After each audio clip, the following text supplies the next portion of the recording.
নজর রাখবো যে খবরের দিকে। অগ্নিমিত্র সহ 16 জনের নামে এফআইআর করলেন কোতোয়ালি থানা সাব ইন্সপেক্টর। বুধবার থানায় ঢুকে পুলিশকে শাসান অগ্নিমিত্র পল। মুখ্যমন্ত্রীর বিরুদ্ধে নালিশ জানাতে থানায় যান মেদিনীপুরের বিজেপি প্রার্থী। বিষয়ে বিস্তারিত কথা বলবো। ফোনে রয়েছেন প্রতিনিধি সঞ্জীব দাস। সঞ্জীব, ঠিক কি অভিযোগ রয়েছে এবং কি জানা যাচ্ছে বিষয়ে? দেখো ইন্দ্রাণী, যেটা জানা যাচ্ছে যে গত কয়েকদিন ধরে অগ্নিমিত্রা মেদিনীপুর লোকসভার প্রার্থী অগ্নিমিত্রা পল বিভিন্ন থানাতে, প্রথমে খড়গপুর এবং গতকাল মেদিনীপুর কোতোয়ালি থানাতে গিয়ে বিক্ষোভ দেখানোর পর এবং সরকারি কাজে বাধা দেওয়া হচ্ছে এবং বিভিন্ন রকম ভাবে পুলিশকে হেনস্থা করছে, যেমন গেটে তালা লাগিয়ে দেওয়া হয়েছে। এইসব ধারার জন্য, এইসব কাজের জন্য অগ্নিমিত্রা পলের নামে আজকে অগ্নিমিত্রা পল সহ আজ 16 জনের নামে এফআইআর করে মেদিনীপুর কোতোয়ালি থানার পুলিশ। সেক্ষেত্রে পুলিশের পক্ষ থেকে কি প্রতিক্রিয়া মিলেছে সঞ্জীব?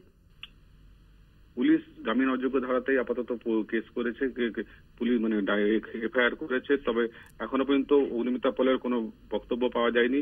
এই মুহূর্তে পুলিশ এফআইআর করে রেখেছে। ধন্যবাদ সঞ্জীব। কথা বললাম প্রতিনিধি সঞ্জীব দাসের সঙ্গে। অগ্নিমিত্রা সহ 16 জনের নামে এফআইআর, এমনটাই জানা যাচ্ছে। এফআইআর করলেন কোতোয়ালি থানা সাব ইন্সপেক্টর।